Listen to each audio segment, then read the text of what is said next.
$10,000 அந்த பர்சனோட சேலரி வந்து வாங்க முடியல. என்ன ரீசன்னா வந்து இவங்க டூரிஸ்ட் விசால இருக்காங்க. இவர் நினைச்சாலுமே போலீஸ்ல கம்ப்ளைண்ட் பண்ண முடியாது. என்ன ரீசன்னா வந்து இவர் வந்து டூரிஸ்ட் விசால வேலை செஞ்சிருக்காரு. ஆக்சுவலா யுஏ கவர்மெண்ட் என்ன சொல்றாங்கன்னா வந்து டூரிஸ்ட் விசா வந்து ஜாப் தேடவோ இல்ல வேலை செய்யவோ யூஸ் பண்ணக்கூடாது, யூஸ் பண்ணா இல்லீகல் ஆக்டிவிட்டி அப்படின்றப்ப வந்து கிளியரா மென்ஷன் பண்ணிருக்காங்க. ரீசெண்டாக பார்த்தீங்கன்னா ஒரு கால் வந்துருக்குது. அந்த காலில் என்னன்னா வந்து நான் துபாய்க்கு ஜாப் தேடி போகிறேன், எனக்கு டூரிஸ்ட் விசா அரேஞ்ச் பண்ணி கொடுக்குன்னு சொல்லிட்டு ஒரு பிரதர் வந்து கால் பண்ணிருந்தாங்க. அவங்க ஆக்சுவலாக வந்து ஒரு மிடில் கிளாஸ் பர்சன். ஆக்சுவலாக அவர் வந்து துபாய் மாதிரி ஒரு லொக்கேஷனில் வந்து ஜாப் போயிட்டு நல்ல லைஃப் செட்டில் பண்ணலாம் அப்படின்றப்போ ஒரு மைண்ட் செட்டில் இருந்து விசிட் விசா வந்து அரேஞ்ச் பண்ணிட்டு நமக்கு துபாய்க்கு போய் ஜாப் பண்ணிக்கலாம் அப்படின்றப்போ வந்து பிளான் பண்ணிருக்காங்க. ஓகேங்களா, அது பிஃபோராக அவர் என்ன பண்ணிருக்காருன்னா வந்து மெனி ஜாப்ஸ் வந்து அப்ளை பண்ணிருக்காரு. அதில் வந்து ஒரு மெயிலில் வந்து என்ன மெயில் வந்திருக்குன்னா அதில் வந்து சொல்றாங்கன்னா வந்து நீங்க இன்சைட் கண்ட்ரியில வந்து இருந்தீங்கன்னா, அதாவது துபாய்க்குள்ள நீங்க இருந்தீங்கன்னா நமக்கு வந்து வேலை வந்து அரேஞ்ச் பண்ணி தந்துடலாம், அதுல ப்ராப்ளம் இல்லை அப்படின்ற சொல்றாங்க. இவரு என்ன பண்ணிருக்காரு வந்து அதை நம்பி வந்து ஆக்சுவலா அவங்க ஷேர் பண்ணது எல்லாமே வந்து ஜென்யூன். ஆக்சுவலா ஒரு கம்பெனி எப்படி ரன் ஆகுமோ அதே போல ப்ராப்பரான ஆஃபர் லெட்டர், ப்ராப்பர் டொமைன்ல இருந்து மெயில் வந்து, அதாவது அவங்க கம்பெனி வெப்சைட் கிரியேட் பண்ணிருக்காங்க, வெப்சைட்ல இருந்து டொமைன்ல இருந்து மெயில் வந்திருக்கு.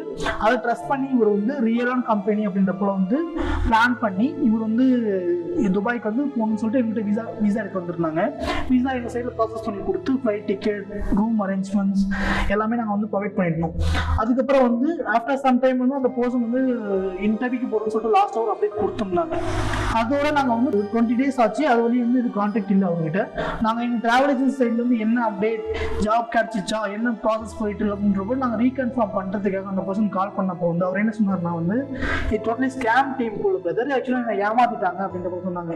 அப்போதான் நாங்கள் வந்து என்ன நடந்தது அப்படின்றப்ப கேட்கும்போது அவர் வந்து ஆக்சுவலாக அது ஹெச்ஆர் கன்சல்டன்ட் கம்பெனி போல வந்து ஒரு செட்டப், ப்ராப்பர் செட்டப் பண்ணுறது. அதாவது 2000 வந்து ஒரு படம் வந்தது, வெற்றி கொடிக்கட்டுன்னு சொல்லிட்டு ஒரு படம் வந்தது. அந்த படத்தில் என்னன்னா வந்து துபாய்க்கு வேலைக்கு போகிறோம்னு சொல்லிட்டு வந்து ஏஜென்ட் வந்து பணத்தை வாங்கி ஏமாத்திடுவாங்க. அது 2000 வந்தது. கிட்டத்தட்ட 26 வருஷம் ஆகுது. இந்த ஸ்கேம் வந்து இன்னும் முடிஞ்சுதானா இன்னும் முடியல.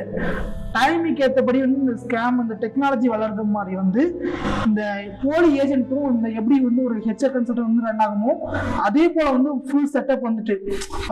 அதாவது பார்த்தீங்கன்னா இந்த ஸ்கேம் வந்து டெக்னாலஜி எப்படி வளருதோ அதே போல வந்து இவனுங்களும் வந்து அந்த டெக்னாலஜி அடாப்ட் பண்ணிக்கிட்டு என்ன லீகல் டேர்ம்ஸோ அதை எல்லாத்தையும் ஃபாலோ பண்ணி ஒரு ப்ராப்பர் கம்பெனி செட்டப் பண்ணிட்டு அங்கேருந்து ஒரு மெயில் ப்ளஸ் வந்து ஆஃபர் லெட்டர் எல்லாத்தையுமே இஷ்யூ பண்ணி பீப்புள்ஸை வந்து ஸ்கேம் பண்ணிட்டு இருக்காங்க.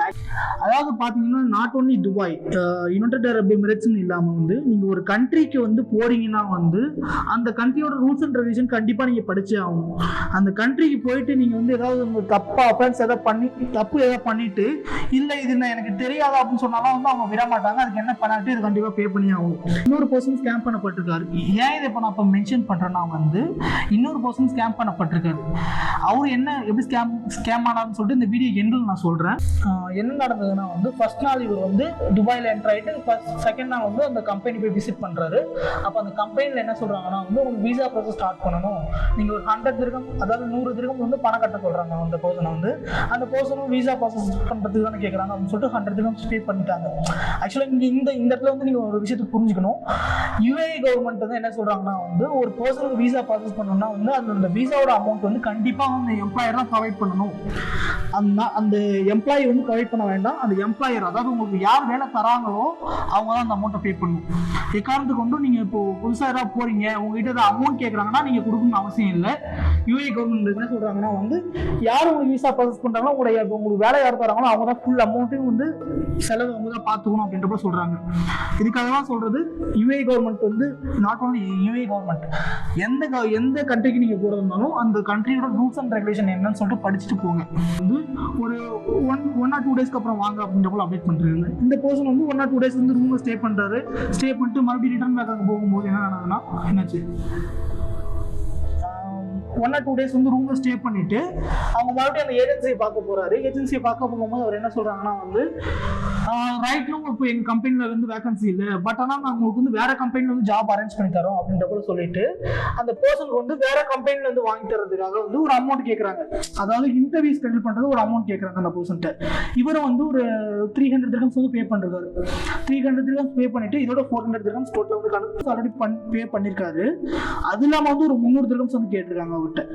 அதையும் அந்த அமௌண்ட்டையும் அவர் பே பண்ணிட்டு அவர் இன்டர்வியூக்காக இவரும் வந்து ஆக்சுவலாக இவரோட மைண்ட் செட் என்னன்னா வந்து ஏதாவது ஒரு ஜாப்ல ஏறிடணும், அதாவது கஷ்டப்பட்டு வந்திருக்கோம், நமக்கு ஏதாவது ஒரு ஜாப் கிடைச்சா போதும் அப்படின்ற போல ஒரு மைண்ட் செட்ல இருந்திருக்காரு. அந்த கம்பெனி வந்து இன்னொரு ஹோப் தராங்க, என்னன்னா வந்து நம்ம வேற இடத்துல இன்டர்வியூ அரேஞ்ச் பண்ணிடுறோம் அப்படின்ற போல ஒரு ஹோப் தந்ததுனால வந்து இவரை வந்து ஒரு 300 dirhams தானே கேட்கறாங்க, போனா போதும்னு சொல்லிட்டு 300 dirhams அந்த ஏஜென்சிக்கு பே பண்ணிருக்காரு.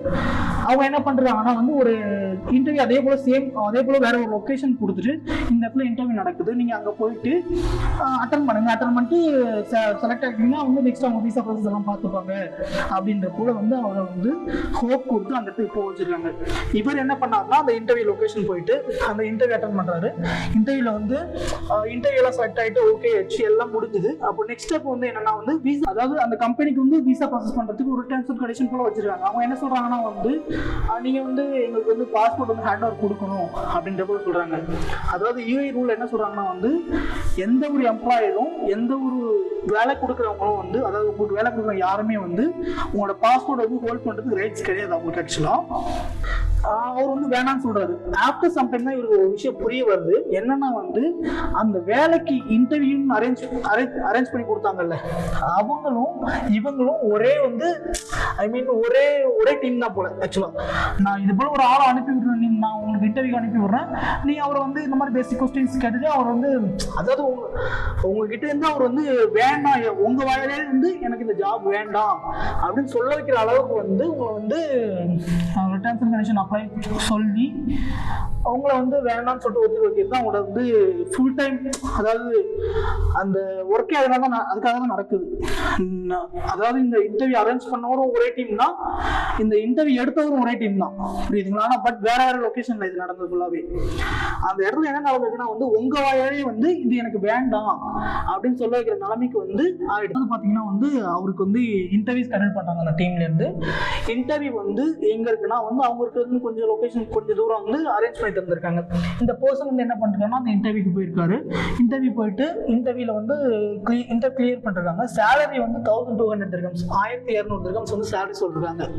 அப்ப அவர் என்ன சொன்னார்னா வந்து விசா ப்ராசஸ் ஓகே, இது 1200 dirhams நெக்ஸ்ட் என்ன அப்படின்னு கேட்கும்போது வந்து விசா ப்ராசஸ் வந்து சடனா பண்ணி தந்துரும். விசா நீங்க ப்ராசஸ் பண்றதுக்கு வந்து பாஸ்போர்ட் வந்து எங்ககிட்ட கண்டிப்பா கொடுத்தாகணும் அப்படின்றப்பல வந்து அந்த ஏஜென்சி சொல்லும், அந்த ஜாப் அந்த இன்டர்வியூ சொல்லும் போது இவர் வந்து இல்ல பாஸ்போர்ட் நாங்கள் ஹோல்ட் பண்ண முடியாது, உங்கள்கிட்ட தர முடியாது அப்படின்றப்ப வந்து அந்த ஜாப் வந்து வேண்டாம் அப்படின்னு சொல்லிட்டு வெளியே வந்திருக்காங்க.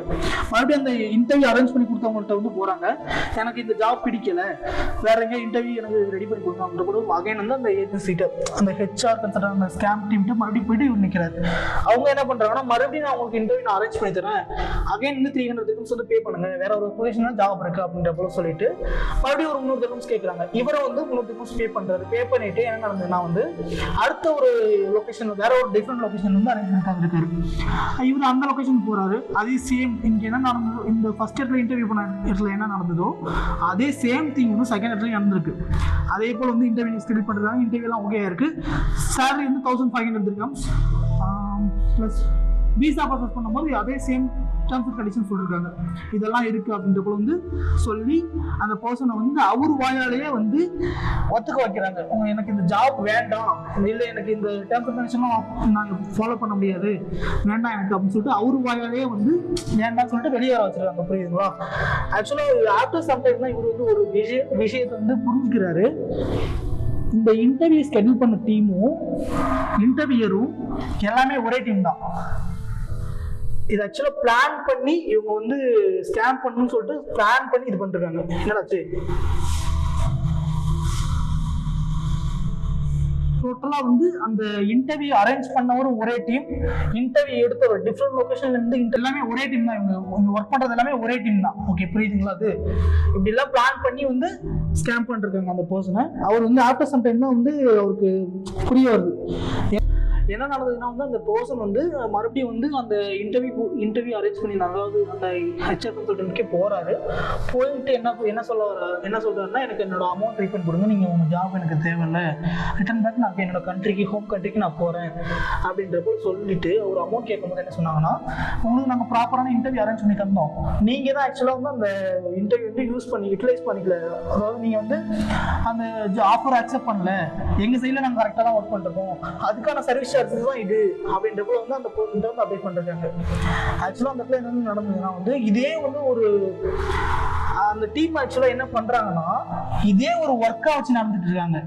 என்னன்னா வந்து ஆக்சுவலாக இங்கே புரிஞ்சிக்க வேண்டியது ஒரு விஷயம் இருக்குது. என்னன்னா வந்து இவரை மட்டும்தான் இவங்க ஏமாத்திருக்காங்களா அப்படின்னா அது இல்லை. வேற போலவே வந்து நிறைய பேர் வந்து அங்கே டெய்லி ஆஃபீஸ்க்கு வந்துட்டு என்னோட அமௌண்ட் ரீஃபண்ட் கொடுங்க அப்படின்ற போல டெய்லி சண்டை போட்டுட்டு இருக்காங்க. ஆஃப்டர் சம்டைம் தான் இவர் வந்து கம்யூனிகேட் பண்ணுறது எல்லாருக்கிட்டையும் என்ன ஆச்சு அப்படின்னு கேட்கும்போது இதே போல தான் பண்ணிட்டு இருக்காங்க ரெகுலரா அப்படின்ற போல வந்து நமக்கு அந்த பர்சனுக்கு இன்ஃபர்மேஷன் கிடைக்குது. ஆக்சுவலாக இது ஒரு கேஸ், ஓகேங்களா.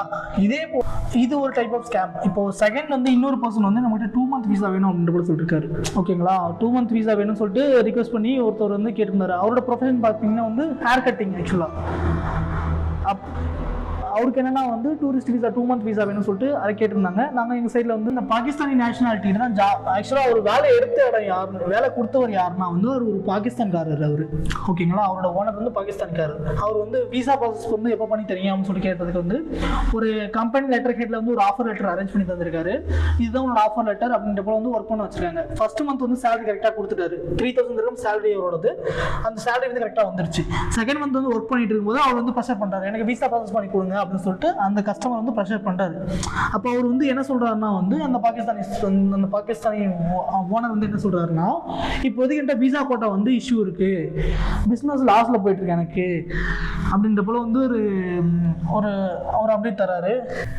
அப்போது இவரும் வந்து என்னன்னா, ஓகே எனக்கு நீங்கள் வீசா எனக்கு முடியறதுக்குள்ளே வந்து வீசா ப்ராசஸ் பண்ணி கொடுங்க அப்படின்றப்போ வந்து இவரும் வந்து ஒரு அப்டேட் தராரு. அப்போது அவர் வந்து சரி நான் பண்ணி தரான்னு சொல்லிட்டு நாங்கள் தான் அப்போ தான் நாங்கள் உள்ளே என்ட்ரு ஆகுறோம். வீசா முடிய போகிற டைம் அந்த கஸ்டமருக்கு வீசா வந்து 2 month வந்து ஒர்க் பண்ணிட்டு அப்போது வீசா கரெக்டாக முடிய போகிற டைமில் வீசா கேட்டு ப்ரெஷர் பண்ணதுனால வந்து இந்த பாகிஸ்தானி ஓனர் என்ன பண்ணாருன்னா, நீங்கள் எனக்கு வேலைக்கு வேண்டாம், நீ வந்து போயிடுப்பா அப்படின்ற போல வந்து, அதாவது வேலையை வாங்கிட்டு வந்து வேலைக்கு நீ வேண்டாம் அப்படின்ற போல கரெக்டாக 2 month இது கரெக்டாக இதில் பார்க்க வேண்டியது என்னன்னா வந்து கரெக்டாக அவங்களோட 2 month வீசாவோட டைம் பீரியட் முடிகிற டைமில் வந்து அவர் வேலையெல்லாம் வாங்கிட்டு வந்து எனக்கு நீங்கள் தேவையில்லை அப்படின்ற போல வந்து சொல்லி அவர் வந்து போக சொல்லியிருக்காரு. இப்போ இது ஒரு டைப் ஆஃப் ஸ்கேம்ஸ்லாம் நடக்குது. உங்களோட வீசா டைம் பீரியட் என்னன்னு கரெக்டாக நோட் பண்ணிட்டு அந்த டைம் பீரியட்லையும் ஒர்க் பண்ணிட்டு, இல்லை உங்களுக்கு இந்த ஜாப் வந்து உங்களுக்கு நீங்கள் பர்ஃபார்மன்ஸ் சரியாக பண்ணலை அப்படின்ற போல சொல்லியும் வந்து நிறைய எம்ப்ளாயர் வந்து ஏமாத்துறாங்க அப்படின்ற போல வந்து இது ஆக்சுவலாக எனக்கு வந்தது 2வது கேஸ். இவர் இந்த சலூனுக்கு ஜாபுக்கு போனவர் வந்து எங்களோட ஓன் கஸ்டமர். நாங்கள் தான் டூரிஸ்ட் விசா அரேஞ்ச் பண்ணி கொடுத்துருந்தோம். இதே போல் வந்து எனக்கு ஆக்சுவலாக வந்து இன்னொரு கால் வந்துருந்தது. அந்த காலில் வந்து இதே போல் வந்து எனக்கு ஜாப் வந்து பண்ண சொல்லியிருந்தாங்க. நான் 2 month டைம் பீரியட்ல வந்து வீசா டைம் பீரியட்ல வந்து ஃபுல்லாக வேலை செஞ்சுருந்தேன். அப்போது என்ன நடந்ததுன்னா வந்து வீசா முடிஞ்சவொடனே வேலைக்கு வேண்டாம் அப்படின்ற போல சொல்லிட்டு சொல்கிறாங்க அப்படின்ற போல சொல்லிட்டு இன்னொரு கால் வந்துருந்தேன் எனக்கு. ஆக்சுவலாக என்ன புரிஞ்சிக்க வேண்டியதுன்னா வந்து இந்த இடத்துல வந்து நமக்கு அந்த இடத்துல வந்து நமக்கு எதுவுமே வந்து ஒரு எந்த ஸ்டெப்புமே எடுக்க முடியாது. ஆக்சுவலாக என்னன்னா வந்து யூஏ கவர்மெண்ட் என்ன சொல்கிறாங்கன்னா வந்து விசிட் விசாவில் வந்து வேலையை செய்யக்கூடாது அப்படின்ற போல சொல்கிறாங்க, ஓகேங்களா. ஆனால் இவங்க வந்து 2 பேருமே பண்ணது தப்பு. என்னன்னா வந்து விசிட் விசாவில் வேலை செஞ்சது. ஆக்சுவலாக என்ன சொல்ல வரேன்னா வந்து நீங்கள் உங்களோட எம்ப்ளாயர் வந்து நீங்கள் வேலை கொடுக்குறவங்க வந்து விசிட் விசாவில் வேலை செய்ய சொன்னாலுமே வந்து நீங்கள் வந்து எனக்கு நீங்கள் எம்ப்ளாய்மெண்ட் விசா போட்டு கொடுங்க, நான் அதில் வேலை செய்கிறேன் அப்படின்ற போல சொல்லிட்டு நீங்கள் வந்து அவங்கள ப்ரெஷர் பண்ணி விசா வாங்க பாருங்கள். என்ன ஆச்சுன்னா வந்து இதில் வந்து அந்த கிட்டத்தட்ட 3000 dirhams அந்த பர்சனோட சேலரி வந்து வாங்க முடியல. என்ன ரீசன்னா வந்து இவங்க டூரிஸ்ட் விசாவில் இருக்காங்க. இவர் நினைச்சாலுமே போலீஸில் கம்ப்ளைண்ட் பண்ண முடியாது. என்ன ரீசன்னா வந்து இவர் வந்து டூரிஸ்ட் விசாவில் வேலை செஞ்சிருக்காரு. ஆக்சுவலாக யூஏ கவர்மெண்ட் என்ன சொல்கிறாங்கன்னா வந்து டூரிஸ்ட் விசா வந்து ஜாப் தேடவோ இல்லை வேலை செய்யவோ யூஸ் பண்ணக்கூடாது, யூஸ் பண்ணால் இல்லீகல் ஆக்டிவிட்டி அப்படின்ற போல வந்து கிளியராக மென்ஷன் பண்ணிருக்காங்க. அதை தான் இவங்க பண்ணியிருந்தாங்க. இப்போ இவங்களுக்கு வந்து இவங்களோட நிலைமை என்னன்னா இப்போ வந்து இவங்களால இப்போ எதுவுமே பண்ண முடியாது. கிட்டத்தட்ட அந்த 3000 dirhams லாஸு ப்ளஸ் வந்து இன்னொரு பர்சனுக்கு டைம் வேஸ்ட் அப்படின்ற போல் வந்து ஆகுது. அப்போது இந்த 2 பர்சனுமே வந்து எங்களோட ஏஜென்சியில் தான் விசா எடுத்திருந்தாங்க. இந்த 2% வந்து இப்படி நடந்ததுக்கப்புறம் வந்து நாங்கள் எங்கள்கிட்ட வர கஸ்டமர் எல்லாத்துக்குமே வந்து ஃபுல் ஃபாலோஅப்பில் வந்து இந்த மாதிரி அவேர்னஸ் நடந்துகிட்ருக்கு. அப்போது அமௌண்ட் கொடுத்து ஏமாறாதீங்க அப்படின்ற போல் வந்து ஃபுல் ஃபாலோஅப்பில் இருக்கும். நீங்கள் வந்து கரெக்டான ஏஜென்சி செலக்ட் பண்ணுங்கள். ராங்கான ஏஜென்சி செலக்ட் பண்ணாலும் வந்து உங்கள் அமௌண்ட் லாஸ் ஆகிறதுக்கு சான்சஸ் இருக்குது.